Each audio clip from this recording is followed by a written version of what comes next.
Bad neighbors and fencing them out, part 2.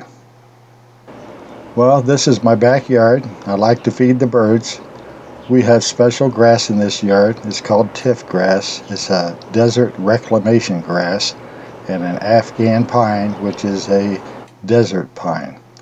You can see that I put some fencing up. It's welded wire fencing, and I've used T-post to hold it in place.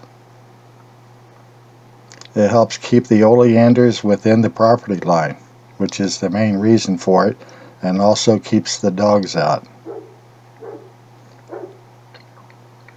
They're never easy to put in. You have to hit them with a sledgehammer on top, and or you can use a T-post hammer, which I don't happen to have. Here's the oleanders and how my neighbor reached over and butchered them. Actually reached over the property line and cut the oleanders down below the fence line, but they're starting to come back. And in turn, this is the view I get in exchange: an old worn out rug on a clothesline, and it's just not acceptable. So I decided that I was going to build myself a fence, because I wanted to block him out, keep him from doing what he did with my oleanders, and improve my view.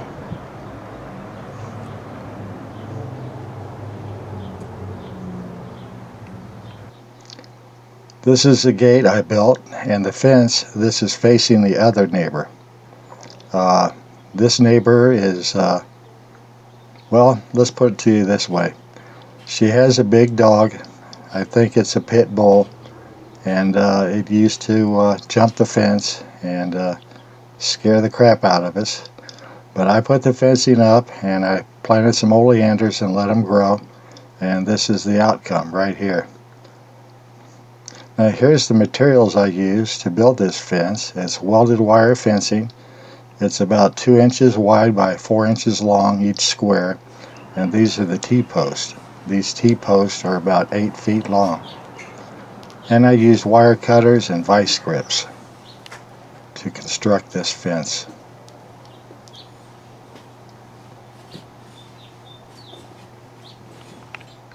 Here I am trying to pound this T-post into the ground, and I'm not having much luck because I think I might be hitting a piece of the footer on the home. Either that or I've got a rock. I'm really pounding on it, but it's just not going in. I ended up digging a hole, actually, with a post hole digger to try and get down deeper before I started driving this in. And that didn't help, so I eventually ended up sharpening the end of this T-post. Here's some of the tools I used to dig this hole: a shovel and a post hole digger.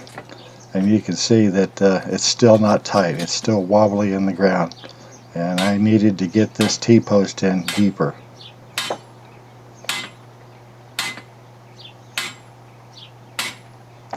It's just bouncing when I hit it.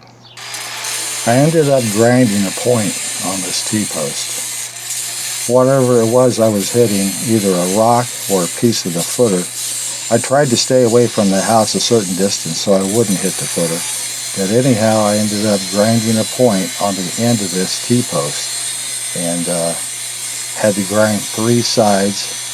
This is very hard steel, and the sparks coming off of it, my wife was concerned I'd catch myself on fire, but there was no concern there. I'd cut metal before, and I knew that I was safe. But it does make a lot of sparks, and eventually I was able to cut through it and move on to the different sides of the T-post. This is a cutter grinder that I picked up at Harbor Freight, and to my surprise, it's lasted a pretty good time. The switch went out. I had to put in a different switch, but it does the job. I was able to cut through this T-post. I thought about using a reciprocating saw with a metal cutting blade, but I didn't think that would do any better, so I elected to use this grinding tool. And you can see I'm wearing a mask because I don't need all these little medical particles up in my nose. And it does have a particular odor when you grind it. So the mask was helpful. And I just took my time and cut through it. Watched the sparks like a fireworks display. Made lots of noise. I'm sure the neighbors noticed, wondering what the heck I was doing. But once I cut the point in this, I was able to actually drive it into the ground. I was able to break through whatever was down there, and was able to get this T-post securely in place up against the house.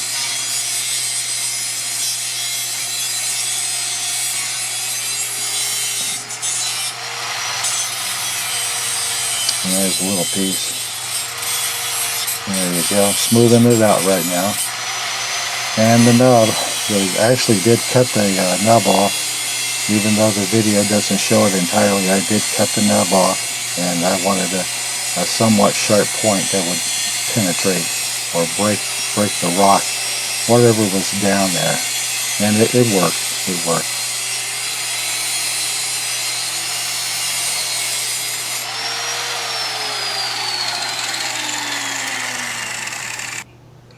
Now here's the welded wire fencing, and I placed the T-post, steel T-post in place, and made my cuts to the wire. Okay, this is a special wire cutting tool. As you can see, it's rather strange looking, but it gives you a better leverage, and it's able to cut through thicker wire, like what I'm using.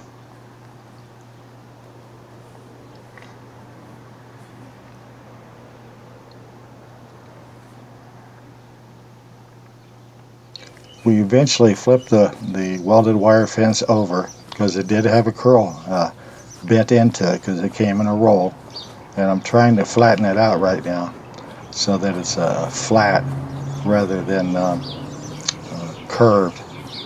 And flipping it over and stepping on it helped some. It didn't completely flatten it out, but it did help some. And I put this fence up in sections, because I had to lift it off the ground. I couldn't just roll it along, and I'm working with oleanders. And here you can see me cutting the wire because I'm getting ready to wrap it around the T-post. When you wrap it around, you get it real tight. It holds the fencing material up because it can't drop down because of the nubs in the T-post.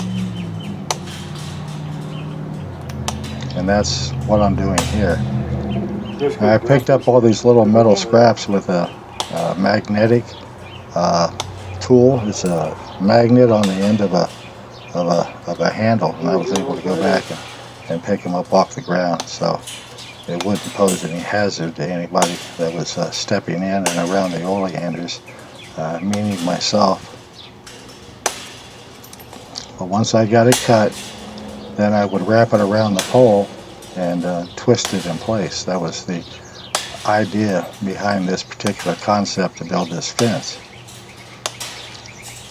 It would have been nice if I could have rolled out the fence and used the fence post hangers that come with it, the fencing material, but because it's off the ground, I had to actually put it up in sections. 12 feet max. And I see. like I said, overall length of this, it came in 50-foot lengths by 4 feet wide or 4 feet tall, and I did not go all the way to the ground. As you can see, it's pretty much up towards the top of the pole, which is the main idea. I was able to save myself the cost of materials.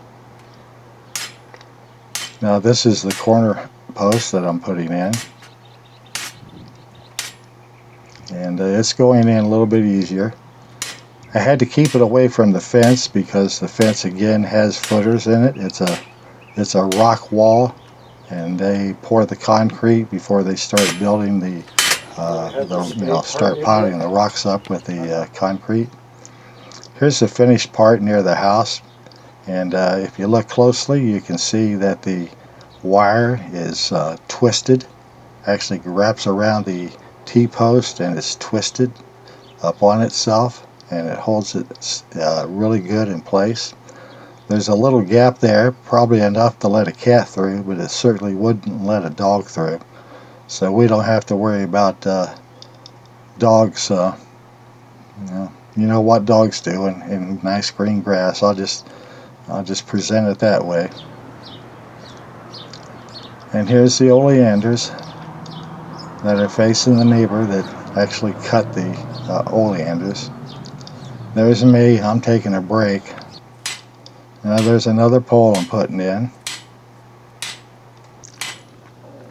This one's going in easier, as you can see. Each hammer blow drives it in about an inch, which is good. And I didn't want to use a T-post hammer. I could have bought one for 30 bucks, but I figured that by driving it down with a T-post hammer, I would probably end up scratching myself on the oleander branches, because the handles are on the side of a T-post driver or T-post hammer. So I elected to use the sledgehammer. And I climbed up on the ladder. Again, this is an 8-foot pole, and I drove it in.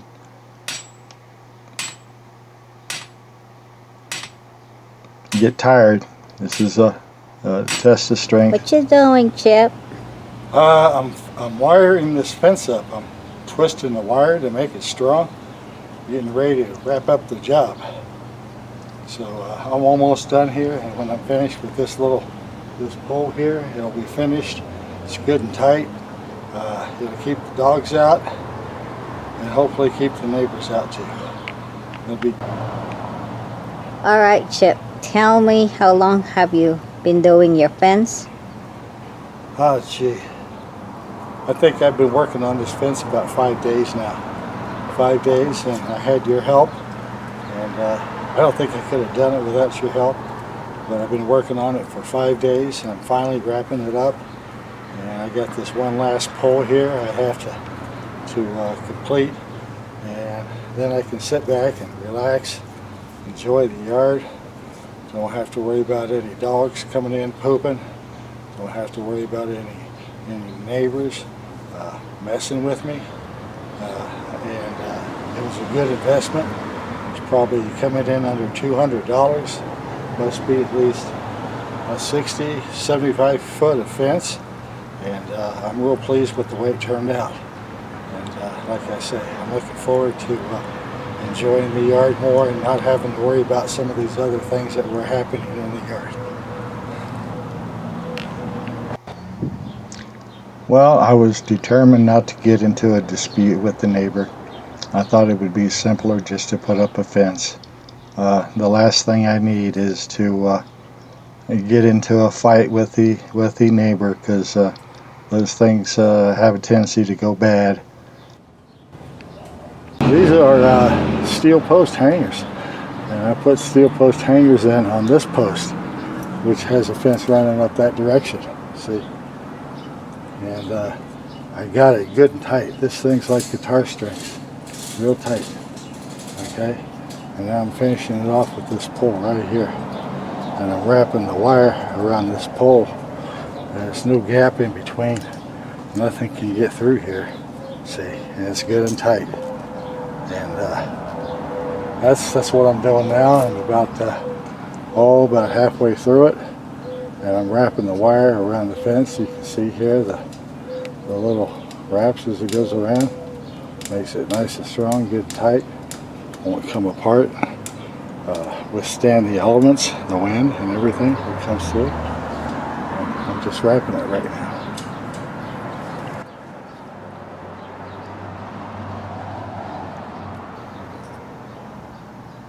I haven't wrapped these yet. And there's the T-post as it's gone into the ground, and some tools. You gotta nip these little special wire cutters. Pieces of wire off. And, I'm getting ready to wrap it around itself now. I'm just cutting the little nodules off. It's kind of hard to see. You have to be careful working with this kind of fence, because it'll sure cut you if you're not wearing leather gloves. real easy to get cut, stabbed. And I'm working in the shade. It's a very hot day, actually. It's in the 90s and somewhat humid. But here's what I'm trying to protect, the beautiful flowers. This is the reed fencing that I'm going to use, where he cut a big opening in the oleanders. And we got this at Home Depot. I think it was $25. And we decided to cut it in half. It's 6 feet in height, and we were only going to need about 3 feet. So I eventually ended up cutting this in half. And it's sewn together with wire. I wasn't sure how well it would hold up, but here it goes. I'm cutting it with a pair of heavy-duty scissors, and I'm going right through it, making sure not to cut the wire. I did not want to cut the wire. It happened to be that the wire was at the 3-foot mark, so one side is a little longer than the other because I did not want to cut the wire. But I got through it, and instead of having, 16 feet, we ended up with 32 feet of the reed fencing. I think that's how much it came. I think it was 16 feet long. I'm not real sure. But anyhow, we had plenty of reed fencing to do the job. I questioned the durability of this reed fencing. I thought it might fall apart during the first windstorm. But it's kind of a trial right now. Since it wasn't laying on the ground, I used silicone caulk to reinforce this. And I didn't want the reeds to work their way or fall through to the ground, come out of the metal that's actually holding them in place. And I thought a bead of silicone, especially on top, with the gravity pushing down on the reed, that it could not go through the metal wire, that it would hold the reeds in place. And that's why I'm caulking right now. And I thought silicone glue was silicone caulk, I should say, was the best choice. A little bit time consuming, but it has so far held the reeds in place, and none of them have fallen down or fallen through. And that was the main purpose of that.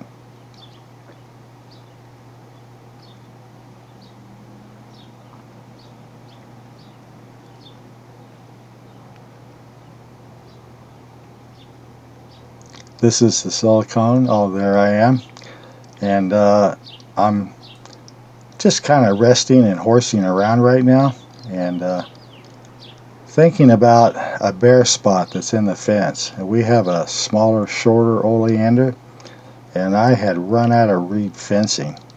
So I wanted to find a way to put some privacy in there, and I thought, well, maybe I can take some of the clippings that the neighbor cut, because he just cuts them and stuffs them down on my side of the property. I thought I would take some of that oleander trimmings and take the leaves off and wire them to this cattle fencing, you can call it, or welded wire fencing.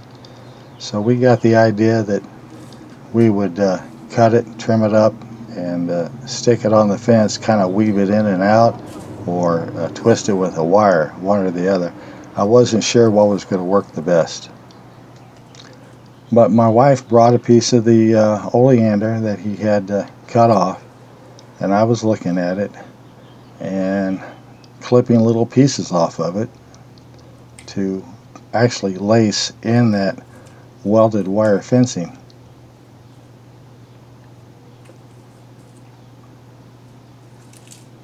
I had first thought that by taking the leaves off it might make for a more attractive fence, but in hindsight and probably in the future, I'm just going to leave the leaves on the branches and trim it to length and stick it in, weave it while it's still green. I'm going to weave it in the welded wire fence.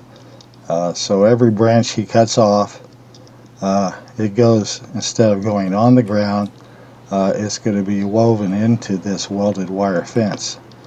and that should be able to maintain our privacy.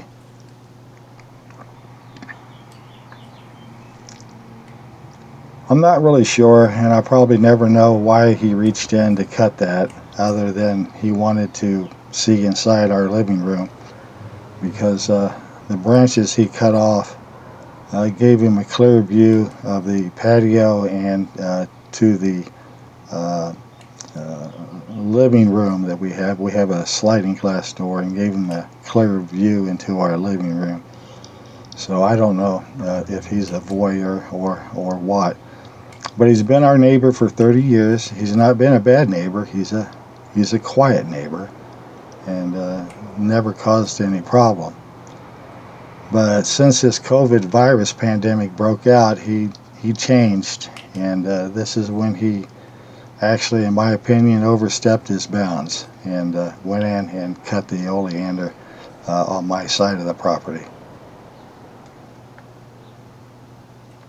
As you can see, the Afghan pine, it grew quite well. This used to be our Christmas tree, and it provides a good deal of shade, and we're taking advantage of it because it's a very hot day. And behind us are cactus, many different types of cactus, prickly pear, long-eared cactus, wheel cactus. Up top there, you'll see the Mormon tea plant. We've kind of let the hill go wild. That way people can't come down from the top, because there's a road at the top along with a sidewalk, and we didn't want people being able to jump the fence and come down into the yard.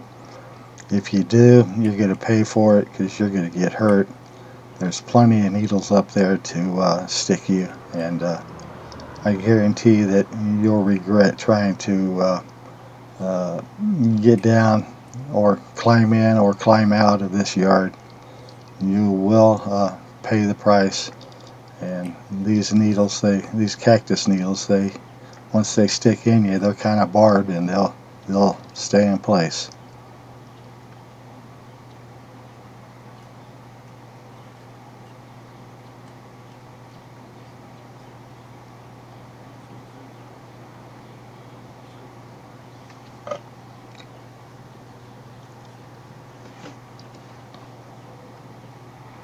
Well, as you can see, I'm pretty dried up right now. We're sharing water. We're drinking water, ice water, trying to cool off. And I'm getting ready to put this um, twig, I should say, oleander twig on the fence. But for some reason, I felt that I needed to wire it to the fence instead of weaving it. So you can see me here. I got some very thin gauge wire. It's like a baggy tie. And I'm preparing the twigs. In hindsight, it would have been better had I just woven it in between the squares on the fence. But I thought I would give this a try first.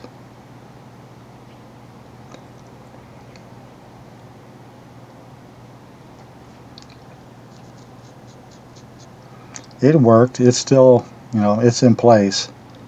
But I'm not going to take the time to take the leaves off the twigs anymore.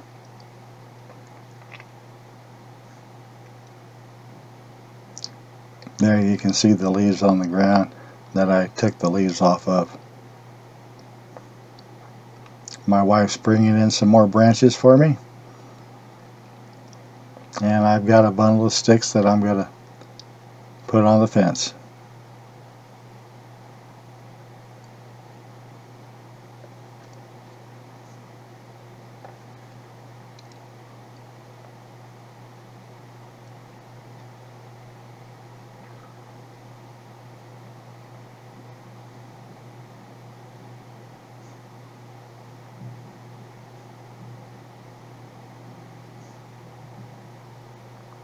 See, even though the leaves are going to turn brown eventually, I'm thinking that I should have just stuffed it or wove it within the welded wire fence, because a brown leaf is better than a twig. It'll cover better. And I've noticed that the leaves have a tendency to stick to the oleander branches anyhow. Even after they dry, they kind of stick in place. So I'm not going to be plucking leaves anymore. As a matter of fact, I plan to go out today and do some more trimming on the oleander. There's still some branches that are sticking over the property line. What's odd about this neighbor is that he has oleanders of his own, and they're growing on top of the hill. Here you can see me twisting the copper wire around and around to hold this in place. And I got to thinking that the copper wire probably wasn't a very good idea to begin with, because you're dealing with two different metals, copper and steel, and it would probably promote rust. So I decided to go against the copper wire idea. But I think this little bit won't hurt anything.